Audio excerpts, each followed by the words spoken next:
আমি স্পষ্ট ভাষায় ভারতের সরকার মোদীকে বলতে চাই, আপনি একজন জালেমকে, খুনিকে আশ্রয় দিয়ে আন্তর্জাতিক আদালতে আপনি একজন আসামি হয়েছে। আপনার বিচার চাই। এই দেশের এই খুনিকে, এই হত্যাকারীকে আশ্রয় দিয়ে এবং হেফাজতের বাংলাদেশ, এই দেশ হেফাজতের বাংলাদেশ, এই দেশ শহীদ ভাইয়ের বাংলাদেশ। আমি স্পষ্ট ভাষায় ভারতের সরকার মোদীকে বলতে চাই, আপনি একজন জালেমকে, খুনিকে আশ্রয় দিয়ে আন্তর্জাতিক আদালতে আপনি একজন আসামি হয়েছে। আপনার বিচার চাই। এই দেশের এই খুনিকে, এই হত্যাকারীকে আশ্রয় দিয়ে সারা পৃথিবীর মানবতার উপরে আপনি আঘাত করেছেন। এই বিগত সরকারের যেসব দালালেরা, কুচক্রীরা, সন্ত্রাসীরা আমাদেরকে, আমাদের জীবন ধ্বংস করেছে, হত্যা করেছে, হত্যাকারী সরকারের প্রত্যেক হত্যার বিচার করতে হবে এবং আমাদের সকল মামলা প্রত্যাহার করতে হবে এবং অবিলম্বে দেশের শান্তি শৃঙ্খলা ফিরে এনে দেশের মধ্যে একটি সুন্দর নির্বাচন দেওয়ার উদ্যত আহ্বান রেখে আমার বক্তব্য শেষ করছি। আলহামদুলিল্লাহ। হেফাজতে ইসলাম বাংলাদেশের সংগ্রামী মহাসচিব এবং হেফাজতে ইসলাম বাংলাদেশের আমির, কেন্দ্রীয় নেতৃবৃন্দ, সামনে যদি কোনো ঘোষণা দেয় আপনারা কি সকলে মানতে প্রস্তুত? সবাই মানতে প্রস্তুত? এই মুহূর্তে একটি ঘোষণা, যারা দাঁড়ায় আছেন বসবেন, যারা আছেন বসবেন, এক্ষুনি বসবেন, যে যেখানে আছেন বসবেন। কমান কেমন মানে এক্ষুনি দেখা যাবে। বসতে হবে, যে যেখানে আছেন বসতে হবে, বসতে হবে এখন। বসেন, বসেন, একদম চুলচলা করবেন না, নড়াচড়া করা যাবে না। চুপ চুপ, কথা নাই, কথা নাই, মুখে কোনো কথা নাই। বক্তব্য রাখবেন কেন্দ্রীয় যুগ্ম মহাসচিব মুসলিম আলেমদ্দিন মাওলানা আজিজুল হক ইসলামাবাদী।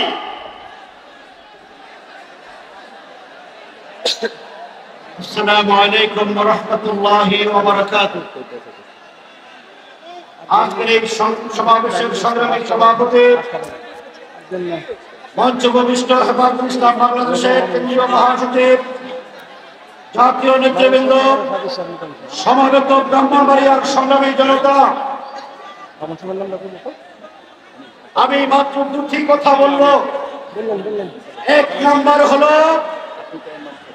হেফাজতে ইসলাম একটি রক্ত জোড়া সংগঠনের নাম। আমরা 2013 সালে শত শত ভাই রক্ত দিয়েছে এই জমিনে। 2021 সালে হাটাজারিতে ব্রাহ্মণবাড়িয়ায় আমাদের 21 জন ভাইকে শাহাদাত বরণ করতে হয়েছে। আমরা প্রত্যেকটা শহীদের শাহাদাতের বিরুদ্ধে, যারা তাদেরকে শহীদ করেছেন তাদেরকে মামলা দিয়ে আদালতের কাঠ করায় ফাঁসিতে ঝুলাতে চায়। দ্বিতীয় নম্বর কথা হলো, প্রধানমন্ত্রী বারবার বলতেন আমি বঙ্গবন্ধুর কন্যা, কাউকে ভয় পায় না। তিনি এমন ভাবে পালিয়ে গেছেন, বাংলাদেশের জনগণকে ধোঁকা দিয়েছেন। একজন প্রধানমন্ত্রীর নির্লজ্জ পালানো এই জাতির জন্য কলঙ্ক লেখন করে। আওয়ামী লীগের ভাইদের বলি, আপনারা এমন একজন প্রধানমন্ত্রীর পিছনে ঘুরছেন, সেই প্রধানমন্ত্রী আপনাদেরকে ছেড়ে পালিয়ে যান। সুতরাং আপনাদের বলবো, মুসলমান হয়ে যান, আগে 71 সালে হিন্দুরা লা ইলাহা ইল্লাল্লাহ মুহাম্মাদুর রাসূলুল্লাহ কলমা পড়ে নিজেদেরকে বাঁচাইতেন। এখন দেখি আওয়ামী লীগরা শ্রীরাম শ্রীরাম করে স্লোগান দিচ্ছে। সুতরাং আওয়ামী লীগকে যারা বিশ্বাস করে তাদের ঈমান থাকবে না। এই ওবায়দুল মুক্তাদির আপনাদের এলাকার এমপি, তিনি অনেক আলেমদের বিরুদ্ধে দমভক্তি করেছেন। পরিষ্কার ভাষায় বলি, ব্রাহ্মণবাড়িয়া নয়, বাংলাদেশের কোন টাকায় ওবায়দুল মুক্তাদিরের টাকা হবে না। ব্রাহ্মণবাড়িয়ার ওলামায়ে কেরাম, যে ব্রাহ্মণবাড়িয়ার মাটি বারবার শহীদের রক্তে শানিত হয়েছে, বারবার ইমানি পরীক্ষায় এই ওলামায়ে কেরাম তাদের ইমানি পরীক্ষায় বারবার শতভাগ উত্তীর্ণ হয়েছে। সেই ওলামায়ে কেরামের সামনে ঘোষণা দিতে চাই, আগামী দিন এই দেশে আমাদের যত রাজনীতি হবে তার অক্ষ শক্তি হবে হেফাজতে ইসলাম বাংলাদেশ। হেফাজতে ইসলাম বাংলাদেশকে বাদ দিয়া আর কোনো বেটা কোনো ধরনের রাজনীতি করতে পারবে না। কারণ হেফাজত সরাসরি রাজনীতি করবে না, কিন্তু ইসলামী রাজনীতি এদেশে যত বেটা করবে সব ইসলামী রাজনীতির দলকে হেফাজত নিয়ন্ত্রণ করবে ইনশাআল্লাহ। আর একটা কথা খুব সুন্দর করে বলে দিতে চাই, ইসলামী ফাউন্ডেশনের জেনতেন মানুষ আর বসানো যাবে না। কোন ধরনের তন্ত্রমন্ত্রে বিশ্বাসী কাউকে ওখানে বসাবেন না। যেমন কাদিয়ানি দেখতে চাই না, শিয়া দেখতে চাই না, এমনিভাবে আরো বিতর্কিত মানুষ আছে তাদেরকে দেখতে চাই না। ইসলামী ফাউন্ডেশন এখন থেকে এই সরকারের কাছে আমাদের দাবি, ইসলামী ফাউন্ডেশন ডিজি থেকে নিয়ে নিচে অনুবাদ বিভাগ পর্যন্ত সব জায়গায় কওমি আলেমদেরকে নিয়োগ দিতে হবে, এটাই আমাদের দাবি। তারপরে পাগড়ি পরায় দিবেন মুসলিম আলেমে দ্বীন হেফাজতে ইসলাম বাংলাদেশের কেন্দ্রীয় যুগ্ম মহাসচিব মাওলানা আজিজুল হক ইসলামাবাদীকে। মাওলানা আজিজুল হক ইসলামাবাদী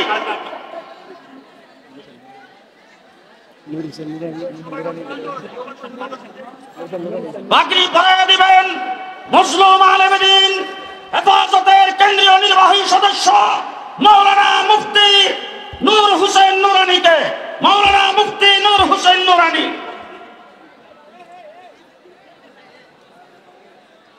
বক্তব্য রাখবেন কেন্দ্রীয় অর্থ সম্পাদক মাওলানা মুনির কাসেমী।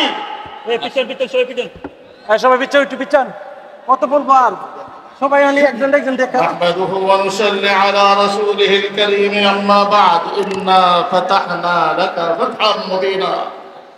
এমন ফাতাহ, এমন বিজয় আসছে যে এখন আর কাউয়া কাদের কাকা শোনা লাগবে না, ঠিক কিনা? এই ওলামায়ে কেরাম, ব্রাহ্মণবাড়িয়ার ওলামায়ে কেরাম, যে ব্রাহ্মণবাড়িয়ার মাটি বারবার শহীদের রক্তে শানিত হয়েছে,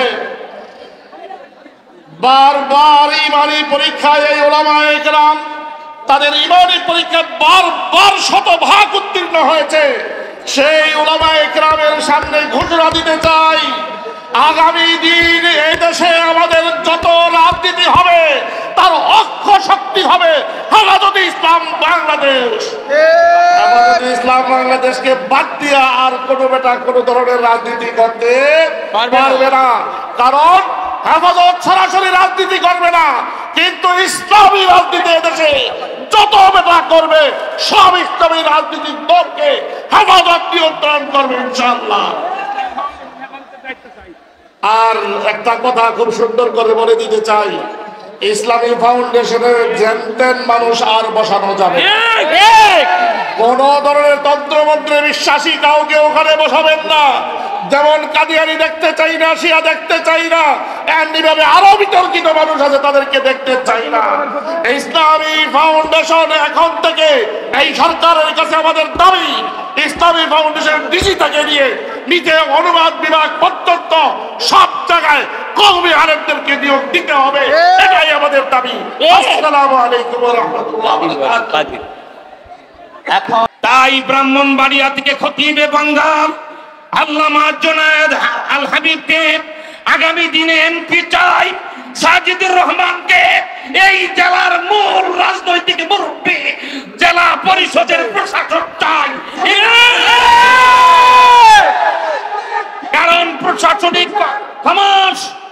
প্রশাসনিক কলম হাতে না থাকলে কেউ দাম দেয় না। আর যে আহ্বানটি জানিয়ে বক্তৃতা শেষ করব, যদি কুখ্যাত ভারত বিশ্বকোষায় দিল্লি কি বলা হয় আপনার দিল্লির খুনি, বাবরি মসজিদের খুনি নরেন্দ্র মোদী যদি শেখ হাসিনাকে বাংলাদেশে ফেরত না দেন, হেফাজত ইসলাম যদি ভারতীয় দূতাবাস ঘেরাও দেয়, সেই দিন কারা কারা বাঁশের লাঠি নিয়ে ঢাকায় যে ভারতীয় দূতাবাস পুড়িয়ে দেবে। সামনে বলবো হেফাজত ইসলাম বাংলাদেশ বিবারিয়া শাখা কর্তৃক আয়োজিত আজকের নৈরাজ্য বিরোধী শান্তি সমাবেশের সংগ্রামী সভাপতি। আমি বর্তমান এই অন্তর্বর্তীকালীন সরকারের কাছে 3টি দাবি, ব্রাহ্মণবাড়িয়াবাসীর কাছে একটি দাবি এবং একটি আহ্বান আমি জানাবো, অন্য কোনো বক্তৃতা নয়। বর্তমান ইউনূস সাহেবের নেতৃত্বাধীন সরকারের কাছে প্রথম দাবি হলো, আপনার আন্তর্জাতিক ব্যক্তিত্ব ব্যবহার করে ডক্টর ইউনূস হাসিনাকে বেছে বিচার করে ফাঁসিতে ঝুলাবার ব্যবস্থা করুন।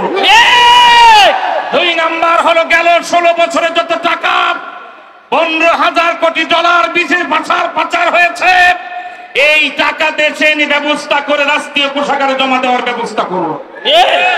3 নাম্বার হলো, অন্তর্বর্তীকালীন সরকার অনেক কিছু করে লেজে গোবরে করে বিপদে পড়বেন না। এই 2টি কাজ করে আপনারা অবাধ সুষ্ঠু নিরপেক্ষ একটি সুন্দর নির্বাচনের ব্যবস্থা করে আপনারা প্রস্তাব করবেন, এটাই আপনাদের জন্য মঙ্গল হবে। ব্রাহ্মণবাড়িয়ার এই আপামর জনতা, তৌহিদি জনতার কাছে একটি দাবি, সেই দাবি হলো, আজকে যদি আমাদের প্রশাসনিক ক্ষমতা মুক্তি আমিন সাহেব রহমতুল্লাহ আলাইহি যেমন বলতেন, যেই কলম দিয়া নবীজির মর্যাদা লেখা যাবে, সেই কলম আমাদেরকে দখলে নিতে হবে, ঠিক কিনা জোরে বলেন? তাই ব্রাহ্মণবাড়িয়া থেকে খতিবে বাঙ্গাল আল্লামা জুনায়েদ আল হাবিবকে আগামী দিনে এমপি চাই, সাজিদুর রহমানকে এই জেলার মূল রাজনৈতিক মুরব্বী, জেলা পরিষদের প্রশাসক চাই। কারণ প্রশাসনিক কলম হাতে না থাকলে কেউ দাম দেয় না। আর যে আহ্বানটি জানিয়ে বক্তৃতা শেষ করব, যদি কুখ্যাত ভারত বিশ্বকোষায় দিল্লি কি বলা হয় আপনার দিল্লির খুনি, বাবরি মসজিদের খুনি নরেন্দ্র মোদী যদি শেখ হাসিনাকে বাংলাদেশে ফেরত না দেন, হেফাজত ইসলাম যদি ভারতীয় দূতাবাস ঘেরাও দেয়, সেই দিন কারা কারা বাঁশের লাঠি নিয়ে ঢাকায় যে ভারতীয় দূতাবাস পুড়িয়ে দেবে। খামোশ খামোশ সংগ্রামী ভাই আমার, তাই বলতে চাই, বাংলাদেশ জিন্দাবাদ, হেফাজত ইসলাম জিন্দাবাদ, খুনি হাসিনার চক্র সবংশে নিপাত।